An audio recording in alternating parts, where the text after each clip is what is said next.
आपको एक और बात बताऊं कि जो मुर्दे होते हैं ना वो कब कब इंतजार करते हैं। जी हाँ, ये सुन लें कि कुछ दिन ऐसे आते हैं कि जिसमें जो मरहूमीन होते हैं वो इंतजार करते हैं कि कब उनको इसाले सवाब होगा। सैयदी आला हज़रत इमाम अहले सुन्नत फतावा रज़विया जिल्द नंबर 9 सफ़ा 650 पर नकल फरमाते हैं कि मोमिनीन की रूहें हर शबे जुमा यानी जुमेरात की रात, रोज़े ईद, रोज़े आशूरा और शबे बारात अपने घर के बाहर आकर खड़ी रहती हैं। जिस घर से इनका इंतकाल हुआ है ना, उस घर के बाहर आकर खड़ी रहती हैं और हर रूह गमनाक बुलंद आवाज से निदा करती है, ऐ मेरे घर वालों, ऐ मेरी औलाद, ऐ मेरे कराबतदारों, हमारे लिए इसाले सवाब की नीयत से सदका खैरात करके हम पर मेहरबानी करो। अरवाह घर तक आ जाती हैं इन दिनों में कि कुछ हमें सदका करो, कुछ हमें सवाब पहुंचाओ।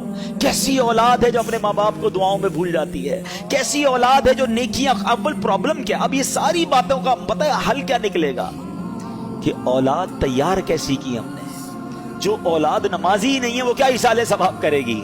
जो औलाद कुरान पढ़ने ही नहीं जानती वो क्या इसाले सवाब करेगी। जिस औलाद को नेकी करने का शौक ही नहीं है वो आपको कैसे इसाले सवाब करेगी। अगर बाप भी नमाजी था, बेटा भी नमाजी था, बेटी भी नमाजी थी, घर में कुरान खानी होती थी, रमजान के रोजे रखे जाते थे, शबे बारात और शबे जनाब कदर वगैरह बड़ी रातों में इबादतों का सिलसिला था, तो जब बाप मर भी जाएगा औलाद को याद आएगा आज बड़ी रात है, इबादत की रात है, चलो वालिद की कब्र पर चलते हैं, चलो उसे कुछ इसाले सवाब करते हैं, आज जुमेरात की रात है अब्बू को याद करते हैं। हमने औलाद कैसी तैयार की है, ये सवाल बनता है। हालांकि मेरे मीठे इस्लामी भाइयों, हदीसें तो ऐसी ऐसी हैं, सवाब तो ऐसा है कि सच बताऊं कि माँ बाप कमाल की हस्ती हैं। जिंदगी में उनकी खिदमत की तो सवाब, और मरने के बाद उनको ईसाल किया ना, तो ईसाल करने के बाद भी अपना ही भला है, हमें ही फायदा है। प्यारे आका फरमाते हैं कि जो अपने माँ बाप की तरफ से हज करे, अपना हज तो कर लिया, अब नफली हज करने जाता है। मैं दुआ करता हूं अल्लाह इस साल हम सबको हज अता फरमाए। और जिन्होंने हज कर लिया है ना,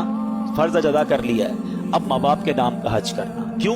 मेरे आका क्या फरमाते हैं, जो अपने माँ बाप के नाम का हज करे, माँ बाप की तरफ से तो हज अदा हो जाएगा, हज करने वाले को मजीद 10 हज का सवाब मिलेगा।